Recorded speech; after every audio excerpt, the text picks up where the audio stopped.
Okay, Lorian's there. There's Luann. Good morning, Luann.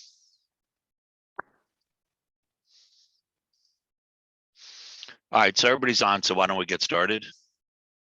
Okay, All right, so call to order the, this is the wrong date, right? It's March 18th, the March 18th meeting. what's that? On the agenda, it says March 8th. It's March 18th.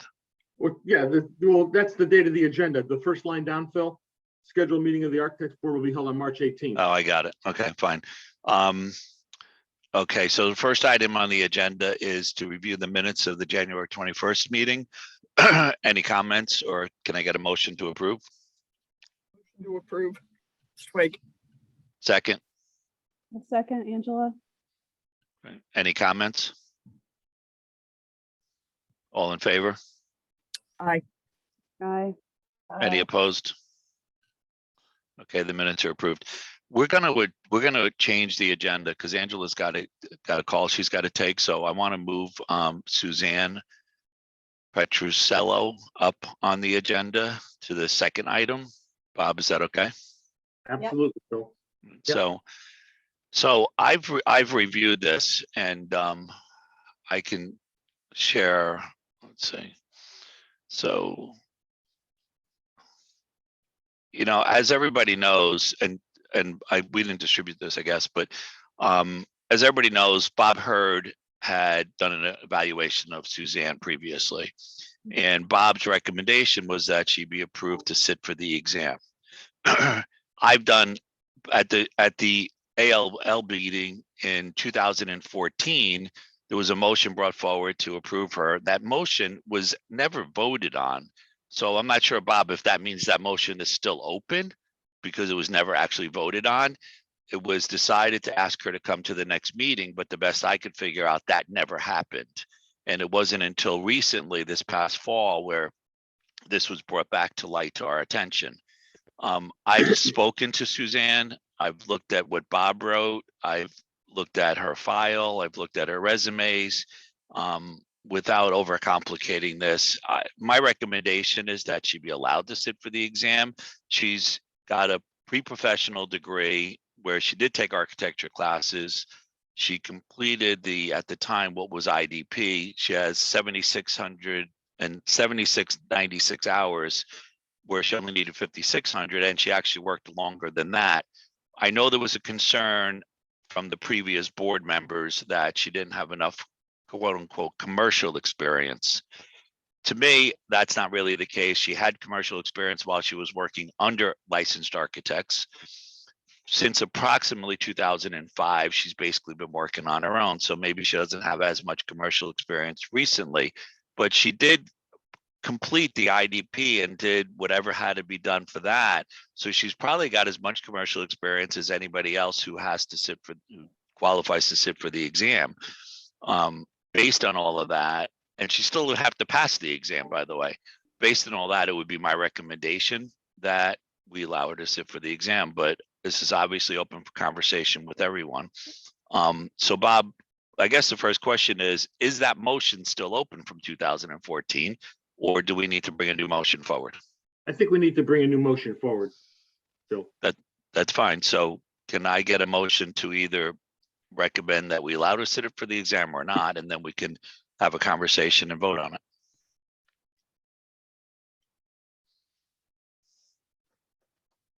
Well, we need a motion one way or the other. Can I make the motion, Bob? Sure. Right, so I'll make a motion that we allow Suzanne Petrucello to sit for the exam per the Kinetic Regulation Section 20-289-3A. Can I get a second? I'll second it. It's Angela. Fine. Okay, so discussion. Phil, can you describe the types of projects that she's worked on, and did you review the construction document? Yeah, I mean, here's kind of her employment resume. So again, most recently she's worked on more residential stuff. Before that, she did work on, and I would say probably most of her commercial stuff was more interior versus ground up buildings that she worked on. I mean, when she was with Perkins Eastman is probably when she had the most experience as far as working on commercial buildings. So I would say that it was mostly office stuff and school projects, and then interior projects. And again, I didn't, because I wasn't doing a complete full review here, and the resume is from so long ago, I didn't go back and try to talk to people she worked for, in the early 2000s. I did a little bit more of a cursory review of it and kind of relied on some of Bob's review, but basically from 2006 to now, she's worked on her own. So since then, it's been more non-commercial projects and more interior design projects. So the last time she would have drawn like a building envelope or Would have been 2005. structural, right? Okay. Right. But again, and this is Bob's, what I'm showing you now is from what Bob wrote in 2014. So again, I mean, she completed everything that was required for IDP, which is now AXP. And she does have a pre-professional degree. She obviously doesn't have a Bachelor of Architecture degree. And is her intent to move into the commercial market and build buildings? And did she describe I don't really, my understanding based on my conversation with her is that is not her intent, but we can't control. I mean, we can't control that. If we let her sit for the exam and she becomes a licensed architect, then obviously she can do whatever kind of buildings that she wants to do. But with that said, none of us should be doing projects that are out of our realm of expertise either. So, I mean, part of it becomes an ethical thing at that point. And did she describe what it would take to get her professional degree? She did not, but my inclination is that being that she has a Bachelor of Arts degree, a 4-year pre-professional, it's probably a couple of years of a master's degree. But I didn't have that conversation with her. So we don't know why she hasn't pursued that. Well, I mean, what she said, I asked her why she didn't continue on and get it. And basically she said life got in the way and that, she needed to start working and make money and raise her family. It's the same story that we hear from most people. And then once you get into that workforce to kind of stop working and get back into school becomes a little bit of a challenge, but that's clearly an option. I mean, I guess what I'm seeing a difference in this candidate with some of the others that do not have an accredited degree is that they've been practicing actively and recently, true architecture projects under the guidance of licensed professionals, doing full-blown renovations or new buildings. I'm just not seeing that type of portfolio.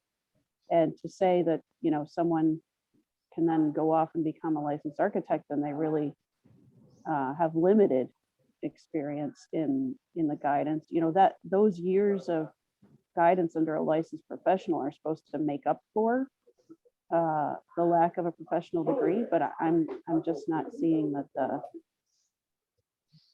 Right, I understand that. Yeah. Yep.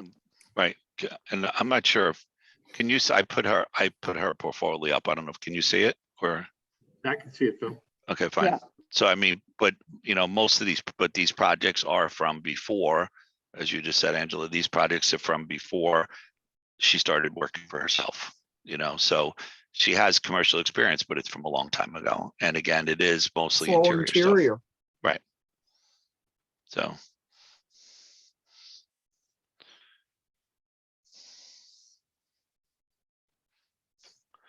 So look, I mean, unless there's any more conversation, I'm happy to just bring it to a vote. And but there's a little bit of a curiosity question, Robert, that Angela and I spoke about. If it's a tie, how does that work?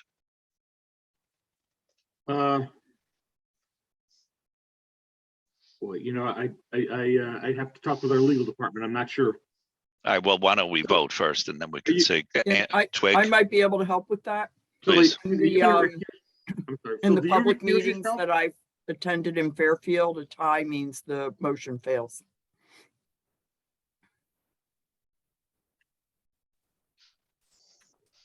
Okay, So, let's bring, But I don't know, but if Bob wants to check with the state. I think you're right, Twig, but I will check. Yeah. Phil, do you not vote then because you did the review? Or, well, that's a great question. I mean, if I don't vote, then that makes life easier. Then it can't be a tie. I mean, typically if we step down, we don't, but I Right. did, and this is a little bit of a unique situation in that It I didn't is. really step down. But right, I'm it is. happy to just not vote, and then we'll see where the cards fall. Okay, I agree that the 3 others should vote. Okay, so then let's bring it to a vote. So I'm sorry, Lorraine, did you have a question? Okay, I saw your hand up. Okay, let's bring it to a vote. So all in favor of letting Suzanne sit for an exam? Say aye. All opposed? No. Nay. Well, that made it easy anyway. Okay. Okay, thank you so much for moving this to the front. I hope you guys have a wonderful Friday. Enjoy the weather, and we'll see you next time. Okay, hey, Angela, Yeah, just before you go, can we just vote on the permanent chairperson? yeah. Can I make the motion that Phil Yes, Stone be please. the permanent chair of the Architectural Licensing Board in Connecticut? Second. All in favor? Aye. Aye. Right, thank you. Have a great weekend, Angela. Okay, bye, Have guys. a good weekend. Bye. Bye. All right, so let me just, Congratulations, Phil. yeah, thank you. Be careful what you wish for sometimes. Okay, so we're back onto the agenda. So comments and concerns of any persons present today. I don't know, Bob, is anybody else on besides us and Janita? There is not. Okay. There's 5 total right now. Angela just left, so there's 5. Right, okay, so then number 3, DCP Investigation Division complaint status. We did get, everybody should have got this in their email someplace. Janita, do you want to comment or anything on this? I did notice, and I'm sure I've probably noticed this before, but these first 3 in particular are like from 4 years ago. But Mr. Chairman, if you look, they're up in legal. Unfortunately, I don't see that the legal department is represented here today. Paulette Annan has been promoted to Assistant Director of the Legal Department, and they have hired a brand new attorney, Paul Grabowski. He started at the last week of December, but for the sake of argument, I'll say January 1st of 2022. And I do believe, I don't want to be quoted, I do believe he is going to be the attorney for DCP that will be presenting our cases to your board. But none of them are here, but those files are in legal, and that would have to be a question for them regarding that. I know Paulette has come in the past and explained to your board where she was on those files. So I can't really say anything about that. That's fine. I will say we did get 1 new complaint during the time period of January 1st, 2022 to February 28, 2022. And when I was looking at my spreadsheet and I was expanding it this morning before I came on to the Zoom meeting, I may have to talk to our IT group because I noticed that there's an error in the report as it's run for the past 2 months. Because if you look at the column headings, it assigned the numeral 1 to it. So it skewed my total amount. It should only be current remaining open should be 7, not Right. 8. I see that. So I'm gonna have to, I'll run another one trial run, and then I will notify the IT group that we have something a little funky going on. Because my laptop just did do some updates and stuff before I started running the report, so I'm not quite sure what happened. That's fine. I Um, mean, that's a relatively minor detail. Yeah, no, but I just want to make sure that I put that out there, that there's only 7 files right now. That's fine. I got a curiosity question. So over here it says industry, and then I notice on the last 3, it's architect, landscape architect, and architect. But based on the fact that these are before our board, or Yeah, wouldn't they all be in architecture here? Or again, based on the dates from 2018 to now in 2022, our report, our IT group has devised and created different reports, and these are different versions. I do believe back in 2018, that would have been Director John Newman would have probably been before the board to present those reports. And we've had the reports tweaked, so to say, or redesigned. And some of the columns and the categories, the computer database complaint tracking system does, if it's not there, it's not going to pull it in. So everything going forward should be able to pull it in. So some of Okay. it will not appear, some does. And the other thing too is, if you go back to the top, you see for nature, it says architecture, and then it shows third party, anonymous, third party. They also changed issues in natures.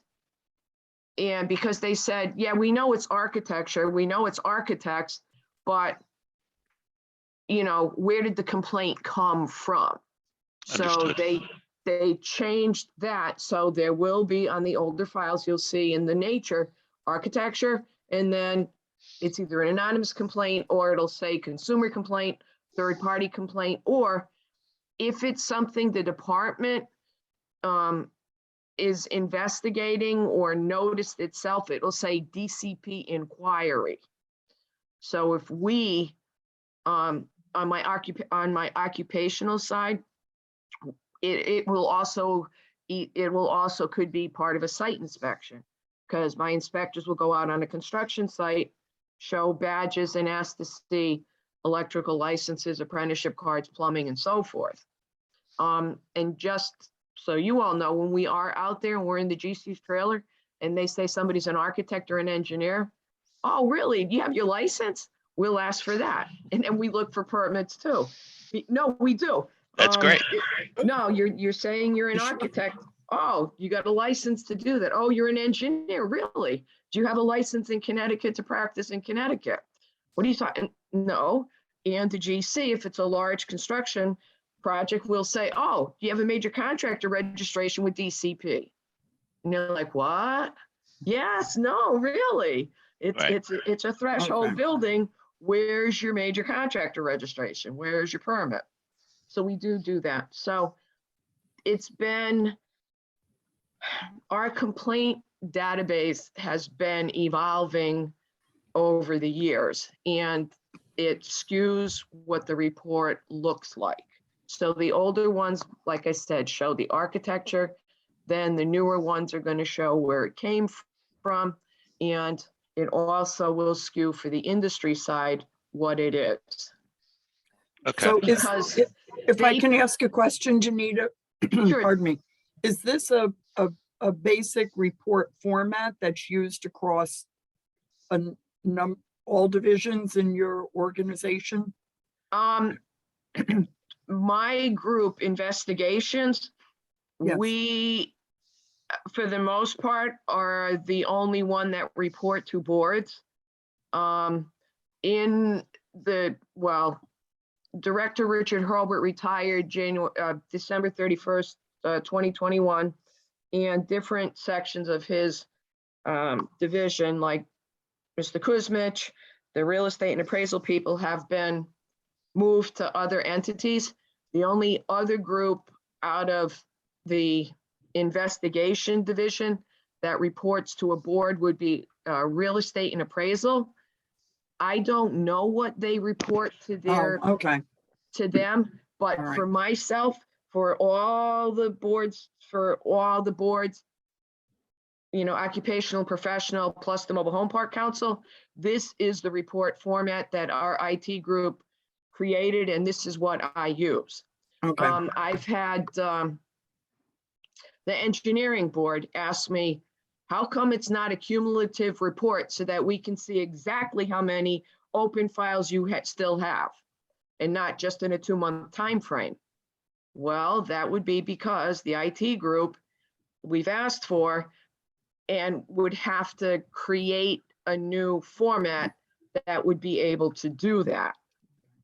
So, you know, I Got it. run it in a 2-month time frame for all the boards. And if it happens that a board or the Mobile Home Park Council hasn't met in like 4 months, I will give them the November 1st to December 31st, 2021 report, and then I will give them the January 1st to February 28th report, and say, this is what we had then, this is what we have now. But most of the boards meet every other month, and I use the 2-month format. Okay, thank you. Okay. Okay, so moving on. Oh, damn, I'm sorry. Well, next on our agenda is legal division items, but we don't have anybody on from legal, so I don't think there's anything to really talk about there. So back to my agenda. So we've already done Suzanne. So new business, we've elected chairperson. The fall meeting. So as I think everybody knows, I sent an email out. The fall meeting is going to be October 21st to 23rd in Hartford at the Delamar. We're still working out the details, and we'll be responsible for some things, like, you know, if we're going to do a tour or whatever, and probably finding some restaurants tonight. And Angela's actually researching to see if we can we have the educators advisors as part of our meeting, which would be Friday. So the meeting will start on Friday afternoon, would be the licensing advisors, and then Saturday would be mostly our meeting. We're trying to do that meeting on Friday at the University of Hartford, if they have a space over there, so that might be a possibility. But in either case, the meeting is October 21st to 23rd. Right now, I don't think there's really much for us to do, but as anything comes up, I'll let everybody know. Then the annual meeting is in Austin on June 2nd to 5th. It's early this year. Who's obviously just only 2 of you there. So Lurann, and I think Lurann, you mentioned you were going to go. I would like to go, yes. Okay. I'm looking at that possibility. Okay. So if you can let me know, Twig. I'd like to go, Okay. but again, I'll defer to the architects if there's a limited number of Yeah, Well, seats so available. yeah, so you're right. So here's the thing, unless I'm pretty confident that I'm right in what I'm going to say, that NCARB will fund a public member and 2 architect board members. So NCARB would fund 3 of us, and NECARB would fund 1 person. So I'll do some more research, but I'm pretty confident that we could all go, that 4 of us can go if we want to go. It just be a matter of who gets funded by who. So, because I'm planning on going, and I believe Angela's planning on going. So I'll double check that and shoot an email to everybody, and then just let me know for sure if you're going to go, and somebody will get funded by NECARB and everybody else will get funded by NCARB. But so if all 4 of us want to go, I think that'd be tremendous. So Bill, that brings me to, we have an open position. I Yeah, can't so- remember if that's on the agenda. well, it's not on our agenda because we don't really have anything to do about it, but I've been kind of tracking it a little bit with Gina. Gina's been in contact with the governor's office or the committee that makes these appointments. What we've been told recently is that they have one name that I know Gina put forward and maybe one or two other names, but that they're focused on some legislative positions and other what they consider more important appointments that are being made. We're hoping within the next month or two that we'll get an appointment to our board. But Okay. it doesn't seem like it's imminent. It doesn't seem like it's going to happen in the next 2 to 3 weeks, but hopefully they'll be done with their other assignments in the next month or so, and then they'll make an appointment to our board. Okay, So, thank you. you're welcome. Because Um, again, I wouldn't want to cut in front of that person. Right. Well, either. the thing is that person's probably with the first board meeting that person will be involved in. It'll be May 20th, which is literally a week Oh, it's before. bumping right up against the. Right. got it. So Okay, that's probably not going to happen. But I will say that at our if we're all going to be in Austin, then it's not as big a deal. But we should at least at our board meeting on May 20th, and Bob, maybe you want to put this on the agenda for that, have a conversation about the resolutions. And if you don't have them, I can send them they should come out and after their next national board meeting, Yeah, the I final usually get it. version. Yes, I usually get a copy. They usually get it from InCard, but Right. So I'll be on the lookout. So on the May 20th meeting, we should discuss the resolutions and we should discuss the national elections, because there is 2 contested elections this year. So we'll want to discuss those at that meeting. So Bob, if you can just put those on the agenda. So I think that takes care of Austin. So then the following candidates have passed the ARE and are recommended by the Department of Consumer Protection for licensing. Bob, did you say there was another candidate? Yes, I'd like to ask the board for their consideration, if they would consider adding candidate Nicholas Alexander Frezza, Frezza, credential number ARI 15270. His application came in shortly after the agenda went out. He's a candidate for initial licensure.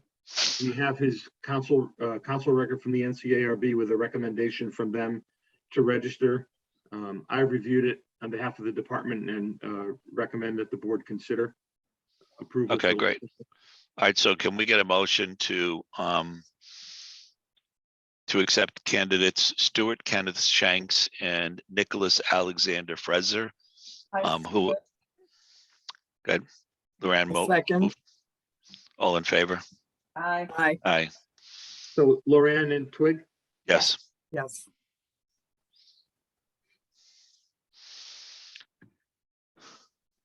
Then the following candidates are licensed by waiver or exam. This is really just for our information, right, Bob?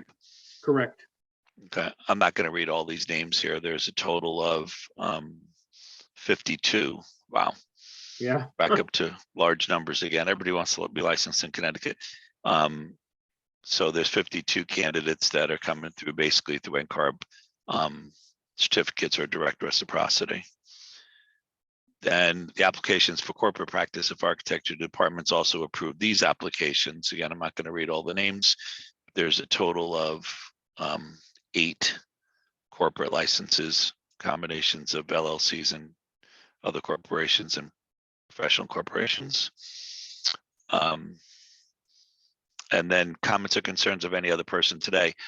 Just quickly, we had our regional meeting, and I know Luann was on part of the meeting, just so that everybody knows there was an election. It was me and Keith running for treasurer, and Keith won. So our slate of officers is essentially the same as it was, with the exception that Keith's going to be treasurer next year, and then everybody else stayed where they were. So Janet will be director, and Janice will be chair, and Tom is vice chair. So nothing else really terribly exciting happened at the regional meeting. Luann, if you thought of anything, but it was relatively lightly attended. In person, I think there was only 6 of us there. And then there was a fair amount of people on the Zoom call. But nothing dramatic really happened. So does anybody have anything else? No, Bob, did we miss anything? I don't think so, Phil. I'm good. Okay. All right. Then if nobody has anything else, just when you guys, if you guys are definite on Austin, then when at the appropriate time, I'll send the names into NCARB so they know. But and then I'll send an email out and just say, all right, you guys should register based on this, and either through NCARB or NECARB. Yeah, Phil, just again, confirm that 4 of us can go. I will confirm that 100%. Right, I'm pretty confident though, but I will let you know definitely sometime next week. thank you. Thank you. Okay. All right, guys, have a great weekend. You too. Enjoy the weather. Enjoy the weekend. You Bye-bye. too. All right, Take ciao. care. Thanks, Phil.